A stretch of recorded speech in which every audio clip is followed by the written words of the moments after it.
Alhamdulillahirabbil alamin wassalatu wassalamu ala asyrafil anbiya'i wal mursalin wa ala alihi washabihi ajmain. Yang saya hormati Bapak Kepala Sekolah SLB Negeri Ubaikan Tatimon, yang saya hormati Bapak Ibu yang telah hadir di ruangan yang berbahagia ini. Saya ucapkan terima kasih kepada ibu-ibu dan bapak-bapak yang sudah hadir untuk mengikuti implementasi modul 1.4 budaya positif kegiatan calon guru penggerak angkatan 9 2023. Bapak Ibu, saya mempunyai tuntutan tugas yaitu membuat aksi nyata tentang implementasi budaya positif di sekolah kita. Nah, untuk pertama sekali untuk membuka kegiatan ini, saya mau bertanya dulu nih kepada ibu-ibu semuanya. Kira-kira apa sih itu budaya positif? Yang kira-kiranya, ini saya ingin melihat gambaran pemahaman ibu-ibu dulu nih. Budaya positif di sekolah tentunya. Kira-kira apakah itu Bapak Ibu? Ternak lele. Gimana Bu? Ternak lele. Ternak lele. Oke, itu sebuah budaya positif. Oke, terima kasih Bu. Kemudian teman-teman lain mungkin ada yang mengetahui budaya positif di sekolah kita itu apa kira-kira? Ya, betul. Itu adalah salah satu budaya ya, budaya positif artinya kebiasaan yang baik yang kita terapkan di sekolah kita positif gitu kan. Ada sih budaya sekolah kita misalnya yang tidak positif ada dan terlaksana di sekolah kita. Nah, kali ini bagaimana budaya positif itu bisa kita terapkan dan sumbernya adalah dari murid kita terlebih dahulu. Nah, Bapak Ibu, di sini budaya positif itu ada 6. Yang pertama, disiplin positif dan nilai-nilai kebajikan universal. Jadi, di materi saya sebagai guru penggerak itu ada budaya positif dan inilah ada 6 poin atau indikator yang kami pelajari. Kemudian saya diminta untuk mengimplementasikannya kepada teman-teman supaya ada efek positif yang teman-teman bisa dapat dari sini. Nah, yang pertama sekali itu adalah disiplin positif dan nilai-nilai kebajikan universal.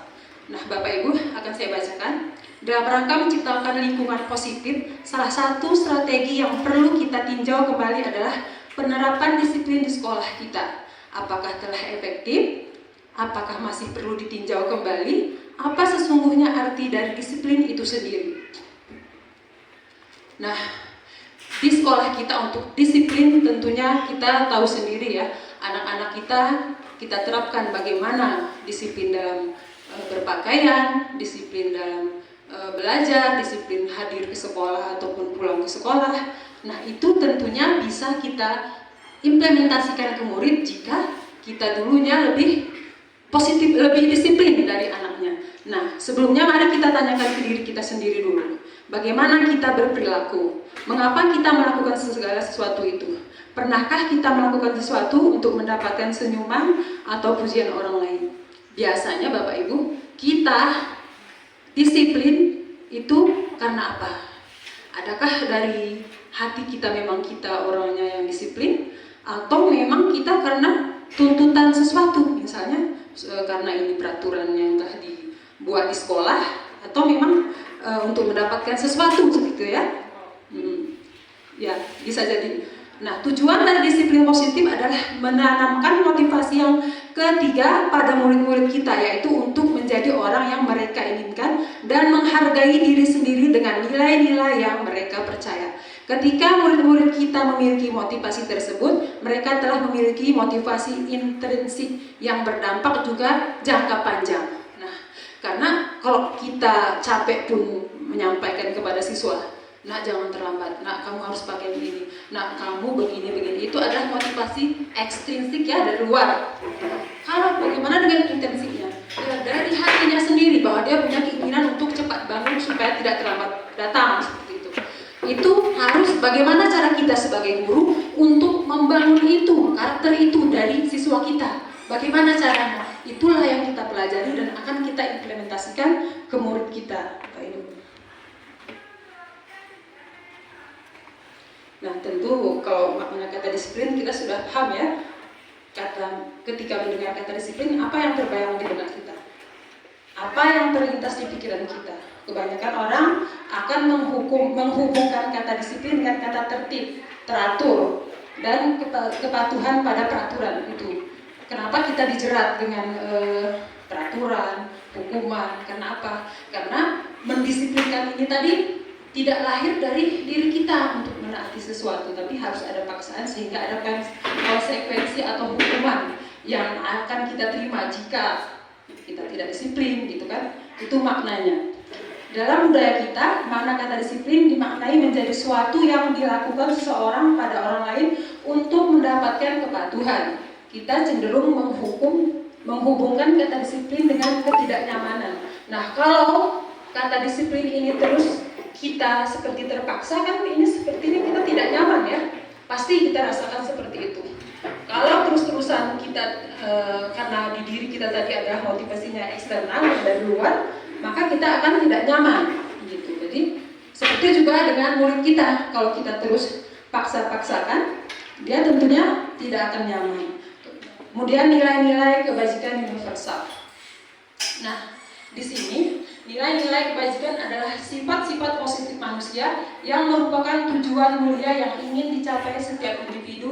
Nilai-nilai kebajikan adalah sifat-sifat positif manusia yang merupakan tujuan mulia yang ingin dicapai setiap individu. Nah, di sekolah kita di kurikulum Merdeka sekarang kan nilai universalnya itu yang tertuang pada profil pelajar Pancasila, Bapak Ibu, yang ada 5 itu ya. Beriman, bertakwa kepada Tuhan Yang Maha Esa, berakhlak mulia, mandiri, bernilai kritis, bernalar kritis, berkebinekaan global, serta bergotong royong. Kreatif itu merupakan nilai kebajikan universal yang harus kita terapkan di anak. Seperti lainnya lagi seperti toleransi, rasa hormat, integritas, mandiri, empati, percaya diri, komitmen, dan semuanya ini adalah nilai-nilai universal kebajikan, nilai-nilai kebajikan universal yang harus kita tanamkan kepada siswa kita, gitu ya. Kemudian yang kedua lagi adalah teori, motivasi, hukuman, dan penghargaan, restitusi. Nah, di sini ada motivasi perilaku manusia ya. Jadi kita harus cari tahu dulu nih, ketika anak kita melakukan kesalahan di kelas, apa yang memotivasi dia, gitu. Apa yang membuat dia mungkin hari ini nangis harian. Itu harus kita cari tahu dengan cara mengetahui motivasi dia, gitu. Nah, di sini ada dituliskan untuk menghindari ketidaknyamanan atau hukuman. Kedua, untuk mendapatkan imbalan atau penghargaan dari orang lain. Ketiga, untuk menjadi orang yang mereka inginkan dan menghargai diri sendiri dengan nilai-nilai yang mereka percaya. Nah, ini adalah 3 motivasi perilaku manusia. Kemudian ada hukuman dan penghargaan. Tindakan terhadap suatu pelanggaran pada umumnya berbentuk hukuman atau konsekuensi. Apakah perbedaan hukuman dan konsekuensi, Bapak Ibu? Mungkin ada yang tahu nih yang pengen mau jawab. Kira-kira apa beda hukuman dan penghargaan? Konsekuensi ya? Oh ya, oke. Konsekuensi, hukuman dan konsekuensi itu kan 2 kata yang hampir sama tapi maknanya beda ya. Hukuman. Kira-kira hukuman itu apa, Bu? Oh ya. Pasti ada sanksi biasanya ya. Melanggar peraturan itu ada konsekuensinya, ada ganjaran dari kitanya gitu. Kalau konsekuensi apa ya kira-kira? Hampir sama tadi berarti ya. Cuman biasanya konsekuensi ini lebih diingatkan kita tentang peraturan-peraturan. Misalnya kalau seandainya datang terlambat, bagaimana? Kamu ingatkan peraturan kita jam 7.30, kenapa kamu terlambat? Kenapa begini, kenapa begini? Itu konsekuensi. Tapi kalau misalnya hukuman itu langsung terus, kamu ambil sampah, buang ke tempat sampah. Kamu hari ini tidak boleh masuk dan terlambat, kamu kuras kamar mandi, kuras lebak kamar mandi. Kamu hari ini keliling melalui lapangan, itu hukuman. Beda ya. Jadi kalau konsekuensinya lebih kita seperti ya penjelasan, diingatkan kita dengan peraturan-peraturan yang telah kita langgar, kemudian apa-apa kita ditanyain seperti itu, apa yang sudah kamu lakukan, apa yang harus kamu lakukan, seperti itu. Restitusi, nah ini adalah hal baru yang ditawarkan antara jangan menghukum, jangan konsekuensi gitu. Jadi restitusi adalah proses menciptakan menciptakan kondisi bagi murid untuk memperbaiki kesalahan mereka, sehingga mereka bisa kembali pada kelompok mereka dengan karakter yang lebih kuat. Nah, ini Bapak Ibu sudah pernah saya lakukan kemarin itu sebagai tuntutan tugas saya juga, melaksanakan restitusi di sekolah kita. Nah, jadi ini contoh hukuman, konsekuensi dari restitusi Bapak Ibu biar kita bisa membedakan kira-kira. Kalau hukuman itu bedanya bunyinya tuh peraturannya itu adalah kamu seperti yang tadi ya, kamu harus lari di lapangan. Itu modelnya pasti paksaan. Nah, ketika ini kita terapkan ke anak kita, mereka pasti ada menyimpan rasa dendam di hatinya, karena dia merasa ini kayak nggak disakitin gitu kan, karena saya harus berlari atau saya harus membersihkan kamar mandi. Itu hukuman. Jadi pasti ada efek nanti mereka terakhir dendam kalau kita laksanakan di SMA itu siswa yang sudah di kelas tinggi. Dan konsekuensi tadi apa? Lakukan apa yang saya katakan. Itu stimulus, ada stimulusnya kita kasih nih, stimulus ini begini, terus ada respon dari anaknya gitu kan. Itu bedanya. Kemudian restitusi ini adalah apakah hal yang sesungguhnya ingin kamu lakukan. Jadi kita pada saat anak itu melakukan kesalahan, kita tanya dulu, sebenarnya apa yang memotivasi kamu melakukan itu? Nah, apa menurut kamu itu sudah benar? Kira-kira kamu punya alasan nggak melakukan itu? Terus, apa kamu merasa ini perlu diperbaiki? Pertanyaan-pertanyaan itu yang kita sampaikan kepada anak ketika anak kita mengalami masalah. Bukan kita menghukum atau kita kasih konsekuensi kepada dia, tapi lebih kita kayak tanyakan kepada diri dia, kita harus pahami karakter anak dulu. Tadi dia terlambat. Kenapa dia terlambat? Kamu kenapa terlambat? Kamu pasti nggak ini ya, bangunnya lama ya, nggak makan ya. Sekarang coba masuk sana. Kita tidak bisa seperti itu sebagai guru Bapak Ibu. Tapi lebih kepada, oh kamu terlambat. Ya udah silakan dulu. Lanjut aja terus belajar. Jangan kamu nggak boleh masuk berdiri sampai jam 5 selesai. Dia nggak bisa gitu. Silakan aja duduk. Dia silakan duduk. Nanti setelah jam pelajaran kita panggil dia. Bicara berdua, kenapa kamu terlambat nak? Gitu kan. Terus, oh memang terlambat itu wajar, ibu juga pernah terlambat kok gitu. Jadi kayak, oh berarti kesalahanku ini ya tidak seberapa lah, karena seorang juga pernah gitu kan. Terus tapi kasih penguatan setelah itu. Nah, terlambat itu tidak baik loh. Kenapa kamu terlambat? Alasannya, kuatkan dulu dia. Habis itu kita kasih, nanti dia ada sadar sendiri. Kalau kita udah berbicara dari hati ke hati dengan anak, yang dia sahur pasti akan diakui dan hatinya sudah tergugah, akhirnya timbullah motivasi intrinsiknya tadi gitu. Ya Bapak Ibu, nah lanjut. Nah, materi berikutnya adalah keyakinan kelas. Kira-kira Bapak Ibu kita di kelas sudah punya keyakinan kelas belum? Siapa yang kira-kira sudah membuat keyakinan kelas dengan siswanya? Guru kelas nih terutama. Ada ya, pasti ada, cuma mungkin belum tertulis dengan rapi, mungkin belum tempel di dinding. Seorang akan lebih tergerak dan bersemangat untuk menjalankan keyakinannya daripada hanya sekedar mengikuti serangkaian peraturan tertulis tanpa makna. Murid-murid pun demikian. Mereka perlu mendengarkan dan memahami arti sesungguhnya tentang peraturan-peraturan yang diberikan.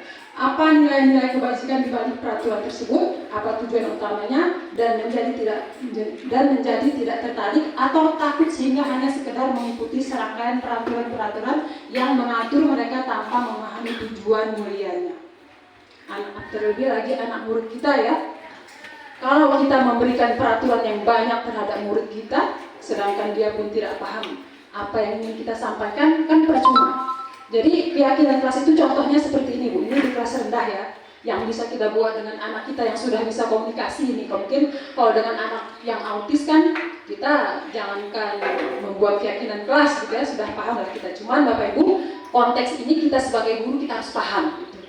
Nah, keyakinan kelas itu, setiap anggota kelas perlu belajar. Nah, kita buat aja, dalam membuat keyakinan kelas itu tidak boleh kita menggunakan kata-kata negatif seperti tidak, jangan, tidak boleh, dilarang. Kata itu tidak digunakan, tapi lebih kepada pernyataan gitu. Misalnya, kita pengen anak kita buang sampah jangan membuang sampah, contoh kalimatnya. Di keyakinan kelas itu tidak dipakai seperti itu. Jangan kata-katanya seperti itu, tapi buanglah sampah pada tempatnya. Jangan buang sampah sembarangan. Itu peraturan pasti. Ini kalau restitusi, segitiga restitusi ini kata-katanya itu yang negatif itu tidak dipakai. Gunakanlah kata-kata positif, sehingga itulah yang dinamakan kebudayaan positif. Setelah kita menerapkan kebudayaan, kebiasaan-kebiasaan yang baik dengan melibatkan kalimat-kalimat positif.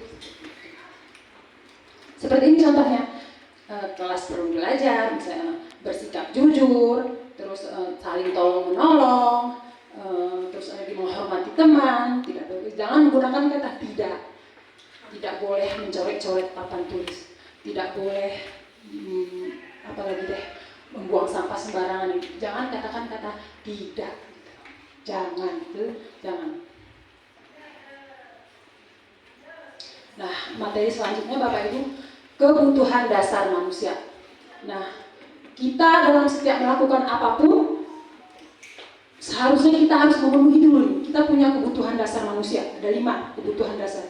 Ya, jadi ketika kebutuhan dasar ini telah terpenuhi, maka sifat manusia itu akan merasa nyaman, aman. Nah, seperti apa?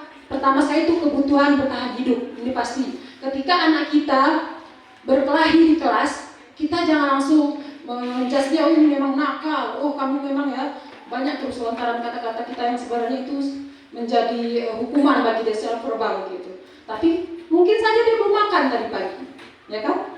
Atau mungkin dia di rumah lagi sakit atau apa. Itu kebutuhan bertahan hidupnya mungkin belum terpenuhi, sehingga muncullah tingkah-tingkah lain yang dikeluarkannya sehingga membuat dia seperti dianggap nakal gitu ya kebutuhannya. Jadi di sini kebutuhan bertahan hidup itu adalah kebutuhan yang bersifat psikologis untuk bertahan hidup, misalnya kesehatan, rumah, makanan. Belum makan kan anak bisa bertingkah aneh kan di kelas, atau dia tidak akan konsentrasi dalam mengikuti pelajaran kita jika dia dalam keadaan lapar. Kemudian ada kasih sayang dan rasa diterima. Ada kan anak kita yang kadang-kadang kayak nyari perhatian ke kita gitu.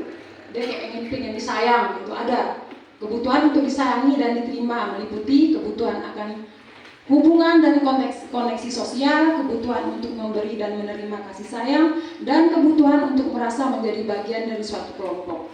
Nah, kalau ini tidak terpenuhi, Bapak Ibu, dia akan melakukan hal-hal supaya dia diterima, gitu, supaya dia disayang. Kemudian selanjutnya penguasaan, kebutuhan penguasaan atau kemampuan. Kebutuhan ini meliputi keinginan untuk dianggap berharga, bisa membuat perbedaan, bisa membuat pencapaian, kompeten, diakui, dihormati. Ini meliputi self-esteem dan keinginan untuk meninggalkan pengaruh. Ada anak kita yang merasa di kelas itu dia kayak pengen diakui kalau dia itu bisa. Dia sebagai dari teman-temannya itu dia yang paling hebat gitu. Ada anak kita seperti itu. Dan itu harus kita lihat kondisinya. Kemudian yang keempat, kebebasan. Anak-anak dengan kebutuhan kebebasan yang tinggi menginginkan pilihan mereka, perlu banyak bergerak, suka mencoba-coba, tidak terlalu terpengaruh orang lain, dan senang mencoba hal baru dan menarik. Nah, ketika anak kita bosan dengan pelajaran yang kita beri, Bapak Ibu, bisa saja dia ingin mencoba karena gaya belajar yang kita berikan pada saat itu tidak menarik bagi dia, dan dia pengen mungkin belajarnya di ruang kelas gitu, pengen ada rasa kebebasan. Kadang-kadang kita anak kita mau ngomong ini mau, karena gue orang nih kayak gini yang betulnya. Kita yang terus pengen mengendalikan proses belajar itu, kita tidak mendengarkan tanggapan anak. Nah seperti itu, jadi dia merasa tidak bebas dalam proses belajar ini gitu. Nah itu kalau terlihat di kelas kita harus paham dulu tuh. Mungkin kebutuhan dasar yang kebebasan ini yang dia belum dapatkan. Dan yang terakhir kesenangan, kebutuhan untuk merasa senang. Kebutuhan ini meliputi keinginan dan untuk dianggap berharga, bisa membuat perbedaan, bisa membuat pencapaian, kompeten, diakui, dihormati.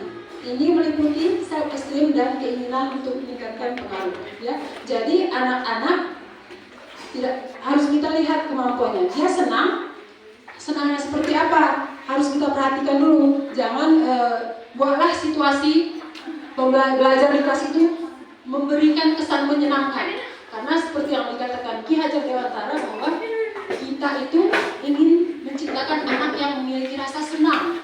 Jangan dia pulang dari sekolah ini sedih, Bapak Ibu. Bagaimana anak ini senang? masalah pintar, bisa tidak bisa dia menjawab materi atau meresapi materi kita, itu nomor sekian. Yang penting dia senang dulu, bahagia berada di sekolah ini. Pasti besoknya pun dia akan kembali ke sekolah. Jadi itu ada 5 kebutuhan dasar dari manusia. Kemudian yang kelima, posisi kontrol, Bapak Ibu. Kita sebagai guru adalah pengontrol, gitu. Sebagai pengontrol, di posisi pengontrol manakah kita? Yang pertama, penghukum.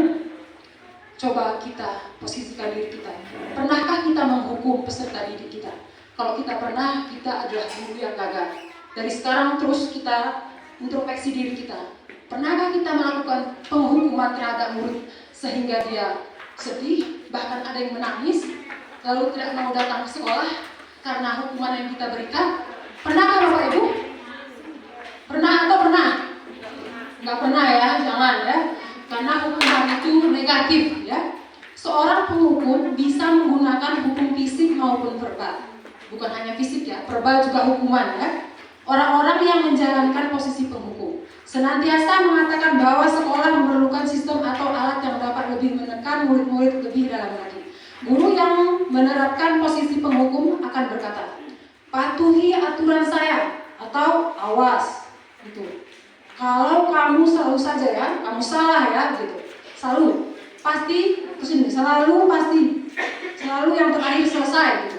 Guru seperti ini senantiasa percaya hanya ada satu cara yang agar pembelajaran bisa berhasil, yaitu cara dia. Gitu.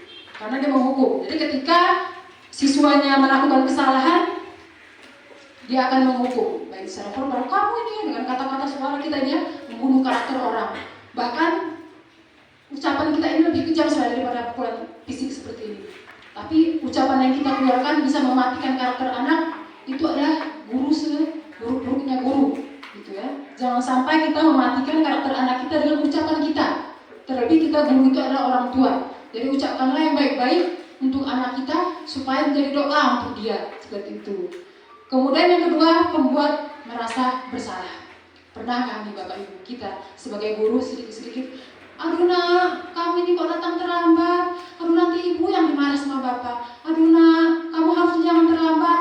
Kan dia, kita tuh mengucapkan kata-kata yang memelas sehingga anak tuh, no gara-gara aku ibu ini go, no sayang dia begini. Ucapan yang seperti itu, kita guru itulah sebagai pembuat merasa bersalah.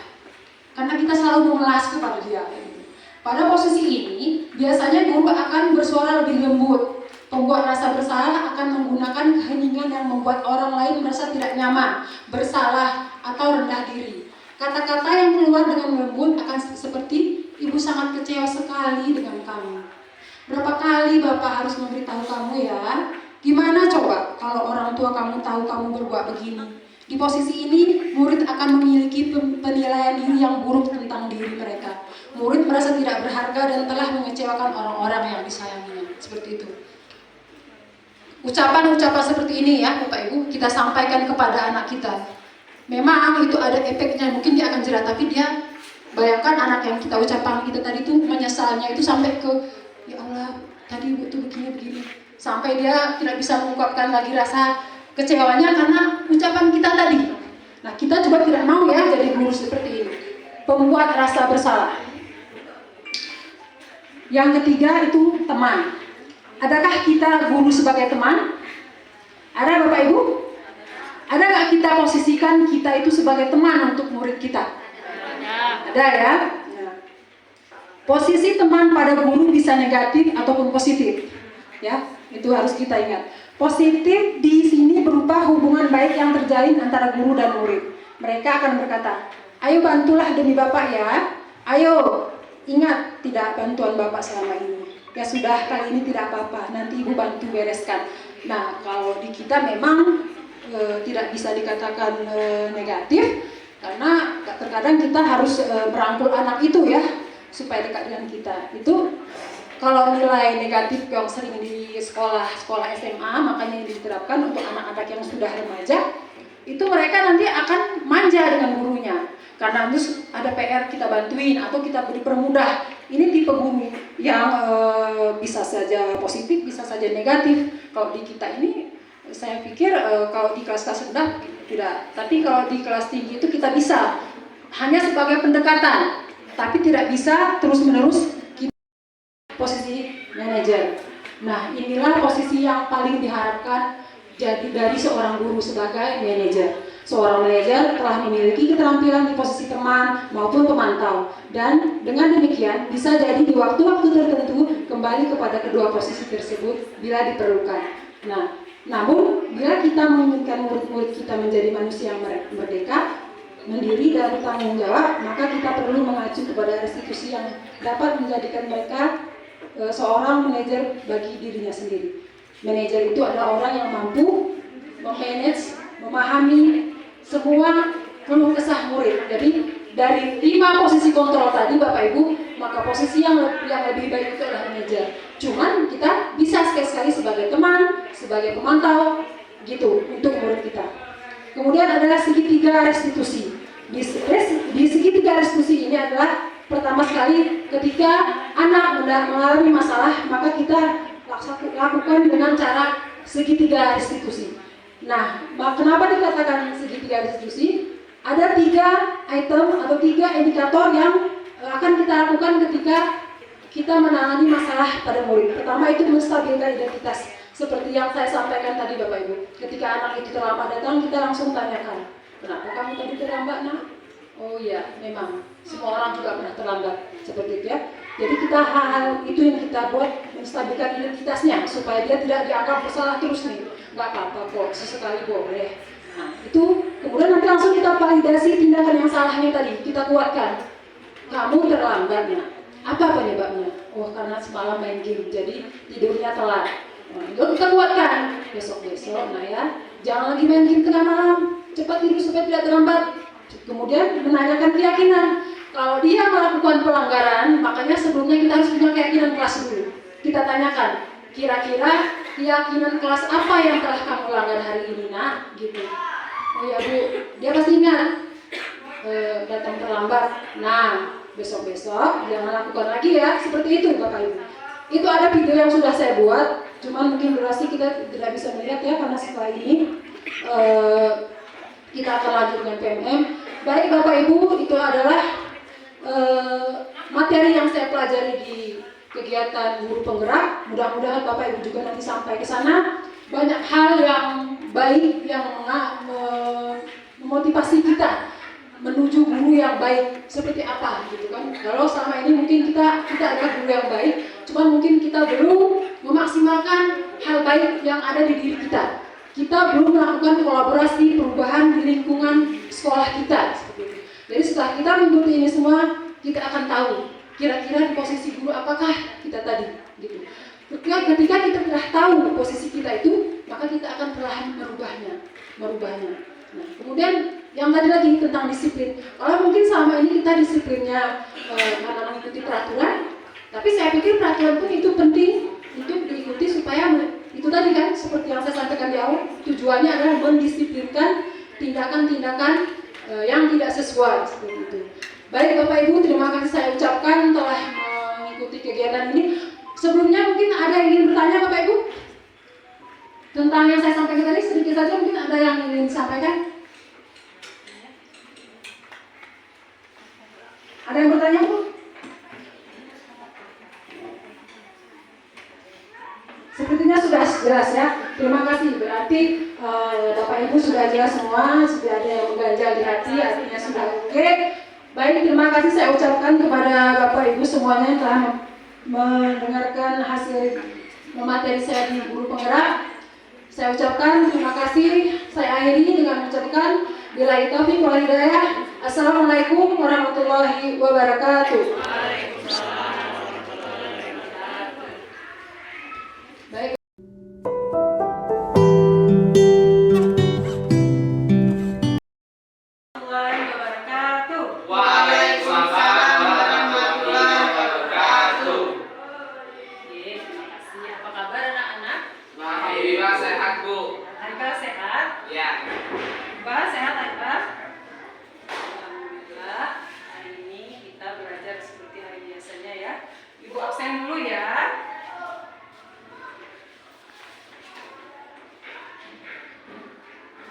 Iqbal, Iqbal hadir?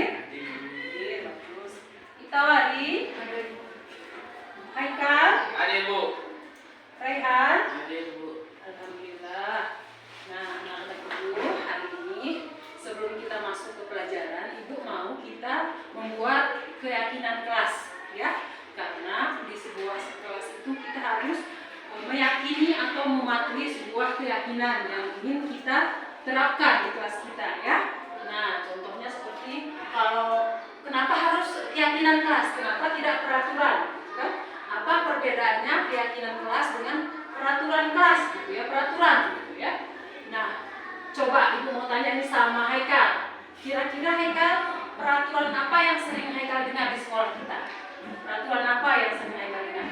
Kalau peraturannya bisa dengannya pengarahan dari Pak Kepala Sekolah.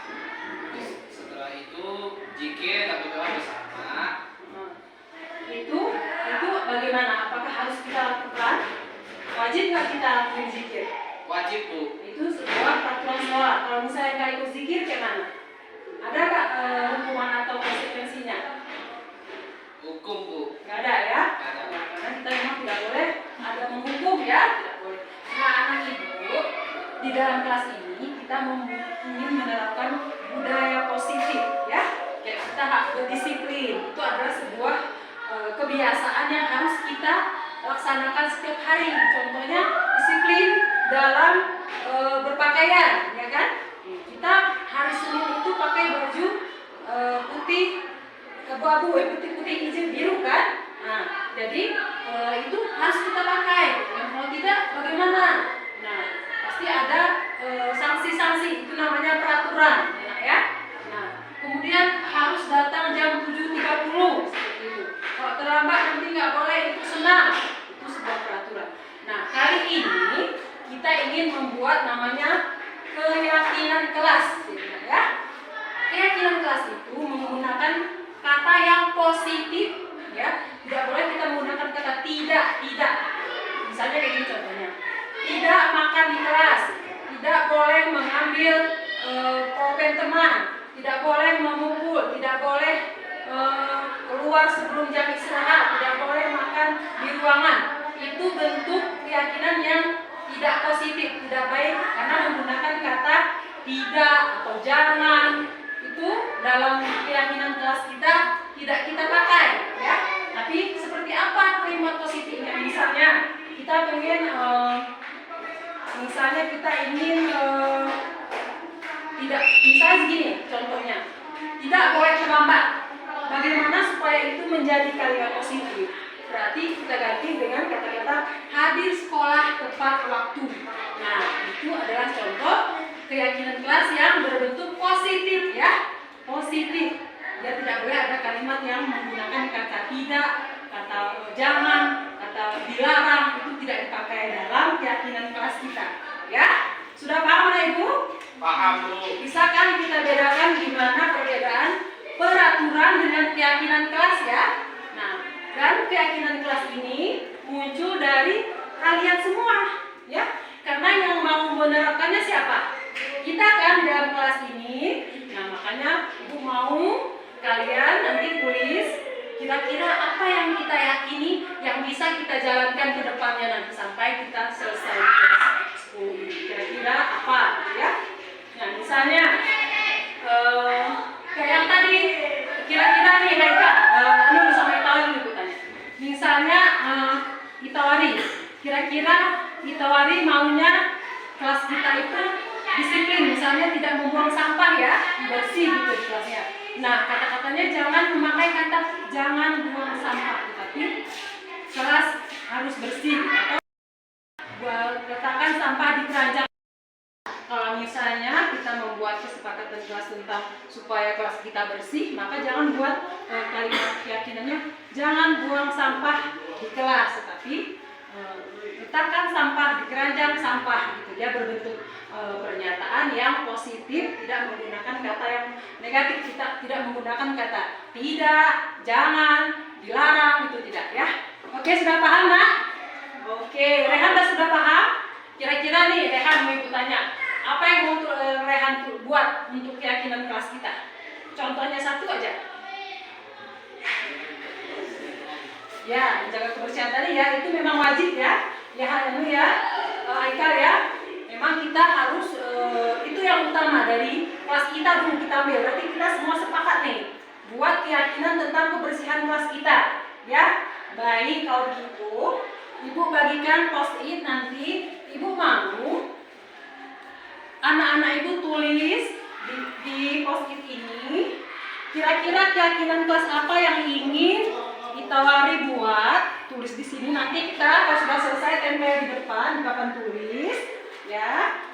Kemudian nanti kita baca satu-satu kira-kira yang mana yang ingin kita sepakati. Kalau misalnya punya Haikal sama punya Iqbal sama, nanti kita satukan aja.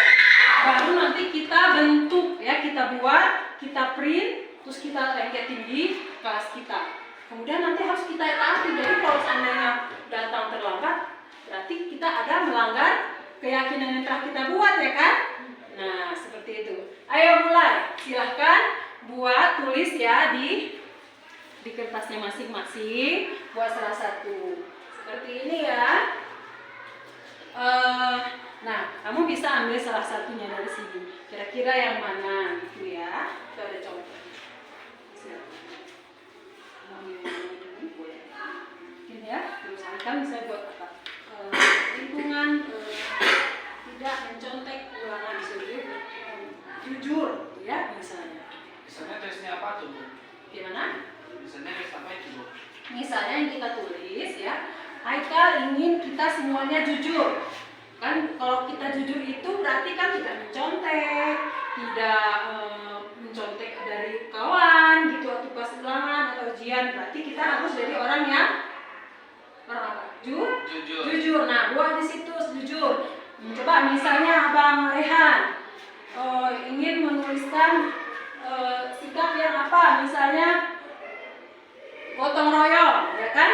Nah, kalau misalnya saat ibu minta kalian, ayo anak-anak kita satu kelas sama-sama, jadi semua kan kerjasama ya kan? Nah, tidak ada yang duduk-duduk, misalnya kan yang kerja nih, terus ditawari duduk sendirian nggak mau bantu. Nah, kalau begitu apa kesepakatan kelas yang kita buat?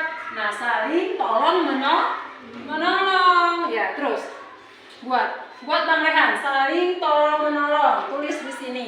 Ditawari ambil yang mana, yang ini juga boleh. Ya, ambil salah satunya. Ya, buat salah satu. Bang Haikal juga, misalnya Bang Haikal ingin menuliskan bersikap jujur. Bersikap jujur. Ya, bersikap jujur ya, karena ulangan itu harus membutuhkan sikap yang jujur, tidak boleh mencontek gitu ya. Bang Rehan tadi apa? Tolong menolong, silakan tulis. Tolong menolong. Oke, silakan tulis. Pikirkan apa yang ingin ditulis, nanti ibu tunggu. Yang mana mau ditawari tulisnya? Ya terus. Angkat tangan bila. Ya betul. Ada masukan ini dari Tawari. Angkat tangan bila ingin berpendapat, ya kan? Betul. Jadi kalau seandainya ibu sedang menjelaskan, kemudian Haikal ingin nanya, langsung gini, Bu, gitu ya, angkat tangan artinya ingin bertanya atau memberikan pendapat ya. Terus tulis. Apa tadi bersikap jujur satu, oke. Bang Haikal sudah siap. Tawari, tulis terus. Itu tadi sudah. Tolong bisa tulisannya? Tolong bisa?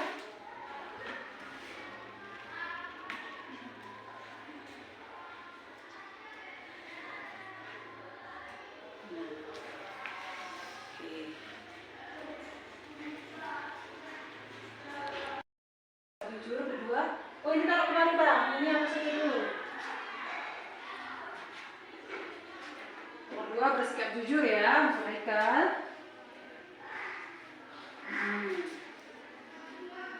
Ini maksudnya yang atas nih hapusnya. Yang atas ini terlalu di atas dia. Oke, nomor 2.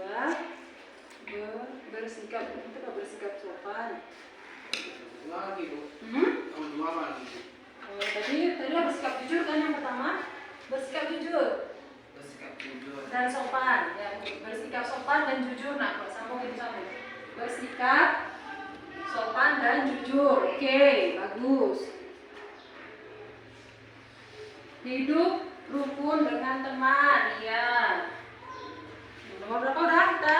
2. Ya. Bang Rehan nomor berapa udah? Ya. Buat nomornya Rehan ya. Hidup rukun apa gitu? Hidup rukun bersama teman. Ya bagus. Hidup Bang Ika sudah ada 2. Tadi ada 2.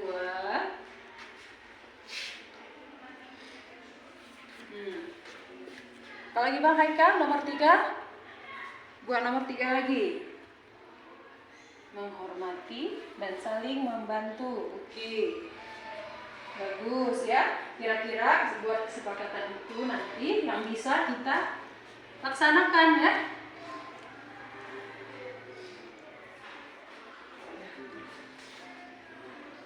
Haikal, lihat dulu. Mendengarkan, bisa tulis. Mendengarkan orang lain bicara. Ya, bisa Bang Rehan? Bicara. Oke. Nomor 1 ya Bang Rehan. Yang mana nomor 1 tadi?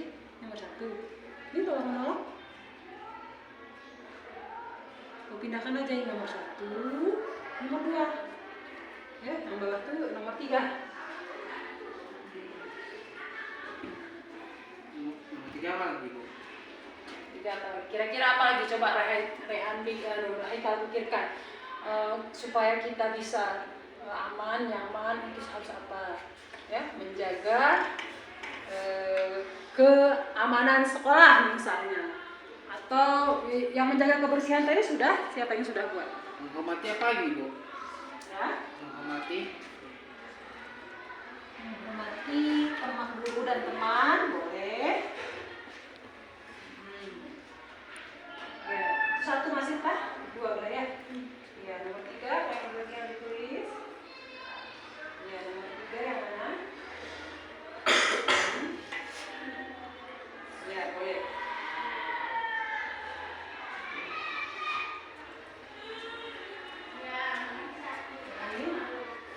Ini bicara. Oke, nomor 3. Coba lihat apa itu tadi ya. Boleh juga di ya.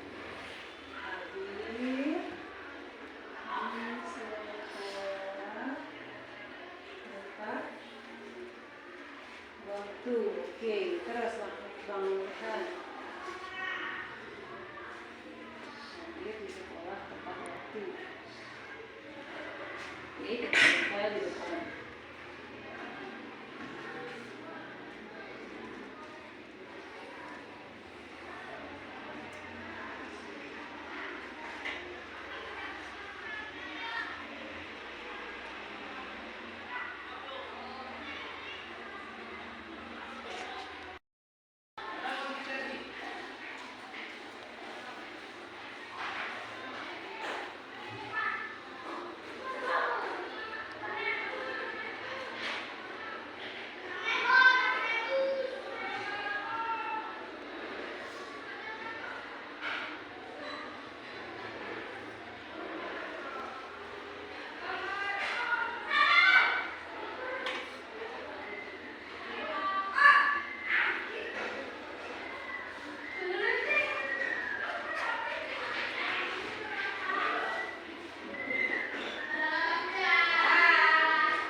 Sudah berapa, Bang Haikal? 3 Bu.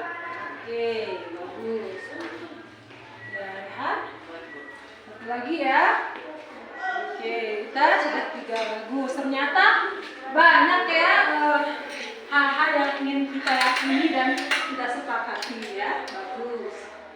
Kenapa tidak sebelumnya kita buat ya? Karena kita kemarin fokusnya ke peraturan sekolah gitu ya.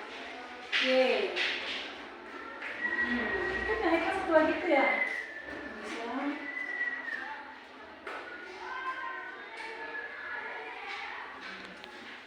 Jujur. Tanda. Lagi ya.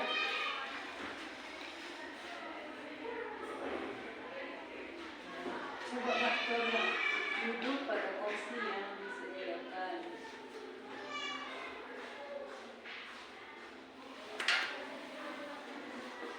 Duduk di kursi.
Sudah ya?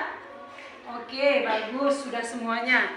Sekarang coba yang udah siap tempelkan ke depan, Nak. Yang sudah siap, Haikal udah siap? Yang 4 lagi Bu. Sudah 4, nggak apa-apa, memang sudah cukup 4. Menurut Haikal itu sudah. Silakan tempelnya di depan. Di depan ya. Oke. Punya Ita siap? Ya, tempel aja di depan. Terus ke depan. Siap Bu. Ya, silakan rekan juga boleh. Sudah siap? Tempel di depan. Oke, ini punya Ita lari. Punya Rehan mana? Punya Rehan? Sudah ini. Oke, Mak Iqbal sudah? Boleh ditempel. Nah, ini ya kesepakatan yang sudah kita buat. Sudah kita buat bersama. Oke. Abang punya Haikal ada 4, punya Itawari ada 3, punya Rehan ada 4, dan punya Iqbal ada 6 ya. Wah, Iqbal paling banyak nih. Bagus.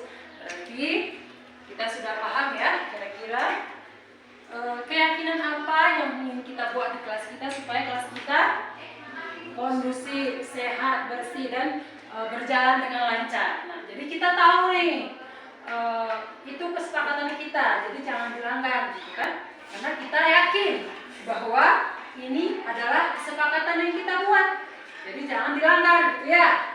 Oke, sekarang ibu mau baca dulu nih, yang punya Haikal. Yang pertama, bersikap sopan dan jujur, hidup rukun bersama teman, menghormati guru dan teman, duduk di kursi yang telah disediakan. Oke, Bang Haikal, bagus. Sekarang ini tadi punya kita ya. Angkat tangan bila memberi pendapat. Oh, benar, boleh. Duduk pada kursi yang disediakan. Oh, sama dengan Haikal ya. Berarti kita perlu nih. Kalau nggak ada bangku, jangan ditarik-tarik, digeser-geser biar rapi. Duduklah di bangku yang sudah disusun ya. Jangan digeser-geser. Bagus. Kemudian 3, hadir di sekolah tepat waktu. Ya, itu seperti yang kita jelaskan tadi ya. Nah, kita harus disiplin waktu ya.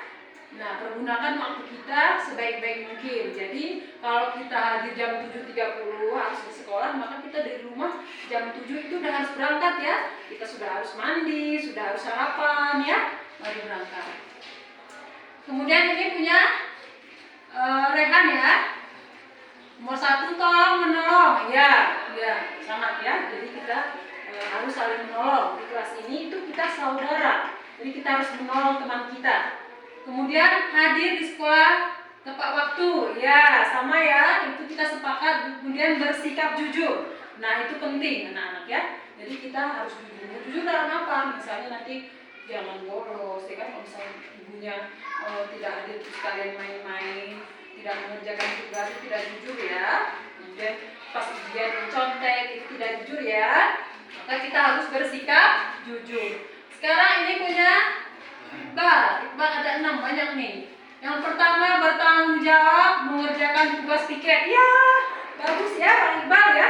Kita kan sudah ada piket nih di kelas. Jadi kalau misalnya hari Senin Iqbal piket, maka hari Jumat hari itu bersihkan terus, jangan lalai ya. Karena itu tugas kita. Berarti harus kewajiban kita membersihkannya. Kemudian bersikap jujur, sama tadi ya. Kemudian bersikap tenang saat pelajaran berlangsung. Betul sekali Iqbal. Nanti kalau Iqbal dijelaskan atau temannya lagi mengerjakan tugas di depan, kemudian yang di belakang sudah, yang di belakang main-main. Tidak ya. Maka kita harus bersikap tenang ya pada saat guru menjelaskan. Kemudian apa lagi? Bersikap sopan dan menghormati guru. Oh, semua kita ya, baik terhadap guru, teman, adik kelas kita harus bersikap sopan ya. Yang kecil disayangi, yang besar dihormati. Bagus. Saling tolong menolong, sama ya. Tadi berarti kita semuanya punya kesamaan. Saling tolong menolong. Kemudian hidup rukun dengan teman. Jangan suka berkelahi ya. Tidak boleh pukul-pukul ya. Tidak boleh saling membuli, tidak boleh. Itulah yang namanya yang akan kita buat kesepakatan keyakinan kelas kita, karena hal-hal negatif yang sering muncul di kelas itu akan kita hilangkan pelan-pelan dan kita yakini bahwa yang tidak baik itu tidak kita lakukan ya. Oke anak-anak, ini yang sama nanti kita jadikan satu ya. Berarti ini kalian berapa sudah sepakat ya? Ini sebagai kesepakatan kelas kita. Sepakat? Setuju? Setuju. Setuju. Kalau begitu nanti akan kita cetak, kita buat, kita tempel di kelas kita, dan kita yakin dan saling mengingatkan ya. Ketika misalnya Haikal melanggar, misalnya dia tidak jujur, maka ingatkan. Kita kesepakatan kelas kita apa Haikal? Oh iya, nah, itu diingat ya. Kemudian misalnya nih ada yang tidak piket, lupa nih nggak piket, temannya ingatkan. Bagaimana? Jadi ada kesepakatan kelas kita di sini. Bagaimana kesepakatan kelas kita kemarin? Oh iya piket gitu ya. Bisa kita laksanakan anak-anak? Bisa? Bisa ya? Alhamdulillah. Kalau begitu, coba tanda tangani dulu nih kesepakatan kelas kita bahwa kita sepakat untuk melaksanakan tugasnya. Silakan tanda tangan mereka di sini. Ya. Itu artinya akan. Oke, bagus. Silakan tanda tangani kesepakatan kelas kita. Kita lari nomor 2.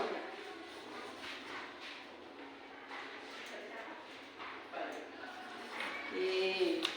Kemudian Rehan. Ya, silakan. Nomor 2 ya. Silakan tanda tangani pakai pensil aja. Ya, pakai warna boleh. Oke, silakan. Tanda tangannya ya. Nah, di sini. Oke. Ya. Oke. Terakhir, Bang. Nomor 4 ya, Iqbal. Kan.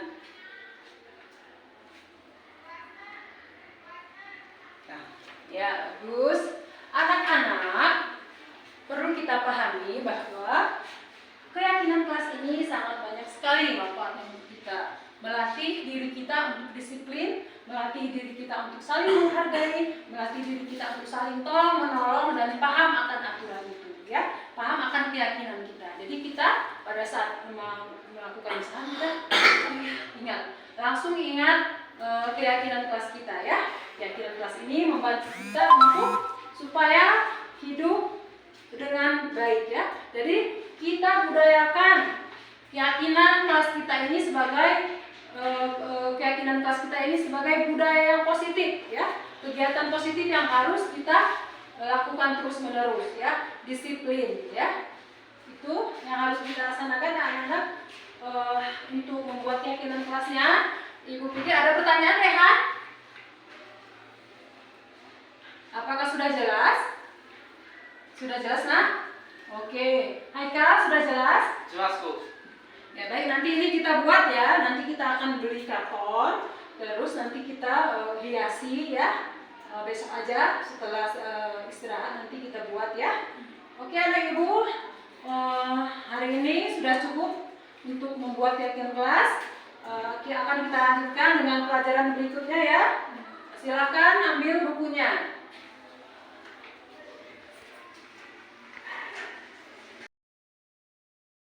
Assalamualaikum warahmatullahi wabarakatuh. Waalaikumsalam warahmatullahi wabarakatuh.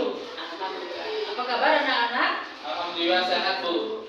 Tadi pagi jam pertama belajar apa? Jam pertama dulu. Tadi apa olahraga ya? Olahraga. Sama Ibu Idawati. Ya. Oke. Jadi ini jam kedua kembali lagi sama Ibu ya kita.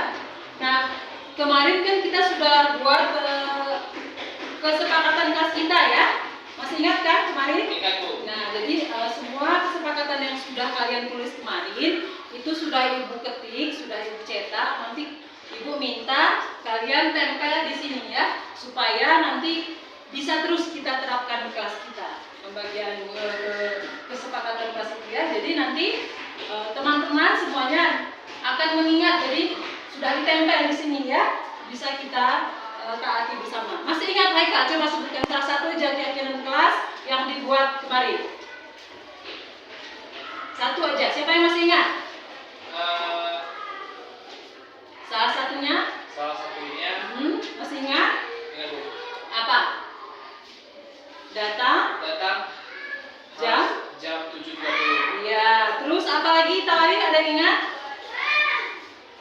Buang sampah pada tempatnya, betul, masih ingat ya? Nah, untuk itu sekarang ayo kita tempel dulu nih. Ini punya Haikal, silakan tempel Haikal. Coba susun di papan yang udah Ibu letakkan di depan ini. Haikal, maju. Coba letakkan, tempel di sini aja. Ya, satu lagi di sini biar rapi disusun ya. Nah, kemudian kita satu berdiri ini punya kita, coba kita susun di sini ya, di bawah terus berurutan ya, di sini.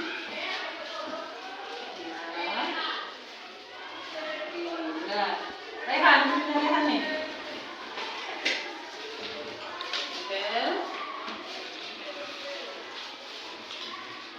Ini punya Iqbal, satu lagi. Nah, di sini di bawah. Nah, sekarang, Haikal. Iqbal masa duduk ini dulu di atasnya. Buat di sini tulisannya ya. Satu lagi ambil Haikal.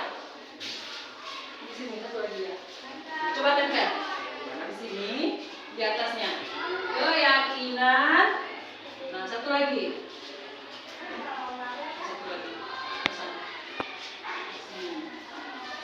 Ya.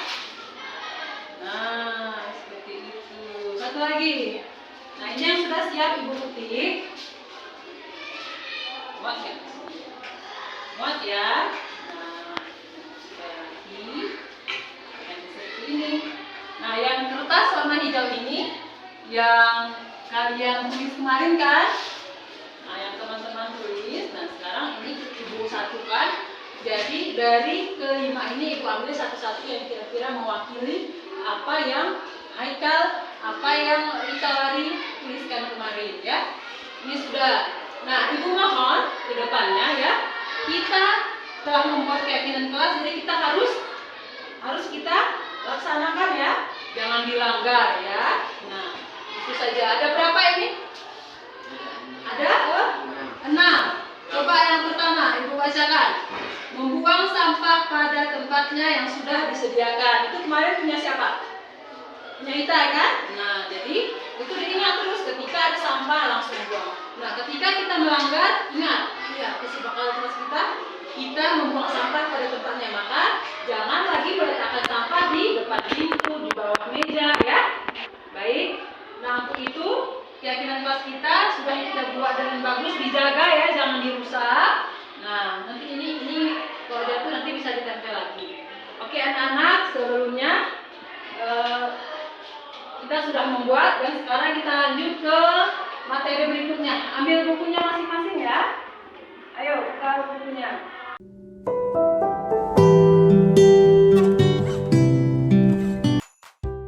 Assalamualaikum warahmatullahi wabarakatuh.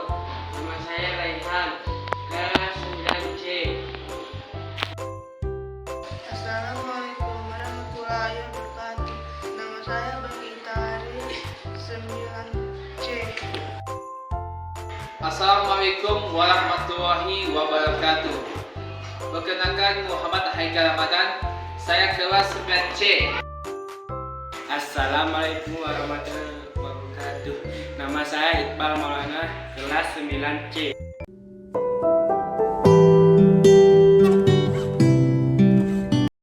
Saya senang. Saya senang. Saya senang.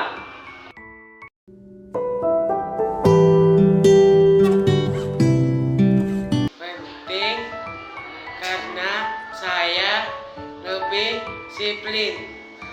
Penting karena saya datang lebih cepat. penting karena membuat saya lebih sopan dan santun. Penting karena dia lebih peduli.